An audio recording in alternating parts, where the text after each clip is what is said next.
Hello guys, അപ്പോൾ നമ്മളിന്ന് കേരളോത്സവം കളിക്കാൻ പോയേക്കായിരുന്നു. നമ്മുടെ പ്രിയപ്പെട്ട കൂട്ടുകാരൻ ഗിരീഷാണ് എല്ലാവർക്കും ജേഴ്സി കൊടുത്ത് അനുഗ്രഹിച്ചു വിട്ടത്. അങ്ങനെ എല്ലാവർക്കും ജേഴ്സി ഒക്കെ കിട്ടി, എല്ലാവരും ഹാപ്പി ആയിരുന്നു. പക്ഷേ നമ്മുടെ കളിയിലേക്ക് കടന്നപ്പോ ആണെങ്കിൽ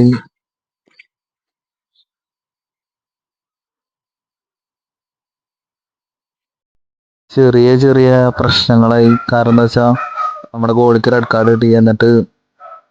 എന്നിട്ട് നയൻസ് ആയ റൊട്ടേഷൻ ചെയ്ത് കഴിഞ്ഞപ്പോ പുറത്തുനിന്ന് ആരോ വന്ന് പറഞ്ഞു അവിടെ ഒരാളെ നമ്മുടെ ടീമിൽ നിന്ന് കയറ്റി വെക്കണം. അതൊക്കെ കഴിഞ്ഞ് നമ്മൾ പെനാൽറ്റിയിലേക്ക് വന്നു കഴിഞ്ഞപ്പോൾ നമ്മുടെ ടീമിൽ ഓരോരുത്തരായിട്ട് പെനാൽറ്റി അടിച്ച് എല്ലാം ഒന്നിനൊന്ന് വെച്ചായിരുന്നു. പക്ഷേ നമ്മുടെ ബാക്കായിരുന്നു നമ്മുടെ ഒരു പയ്യനുണ്ട്, അവനാണെങ്കിൽ നമ്മുടെ ടീമിന്റെ കഷ്ടകാലത്തിന് കറക്റ്റ് പുറത്തേക്ക് അടിച്ച്. പക്ഷെ കളി നല്ല രസം ഉണ്ടായിരുന്നു കേട്ടോ, നല്ല അടിപൊളിയായിരുന്നു. പക്ഷെ നമ്മളാരും പ്രതീക്ഷിച്ചില്ല അങ്ങനെ പുറത്തേക്ക് അടിക്കുമെന്നും.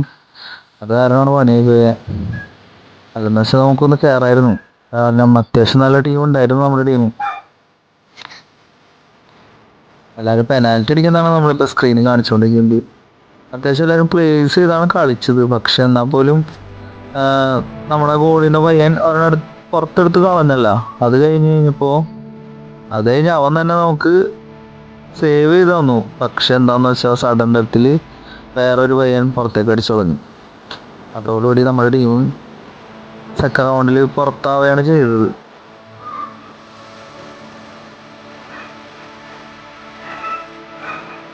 ആ പെനാൽറ്റിയാണ് നമ്മൾ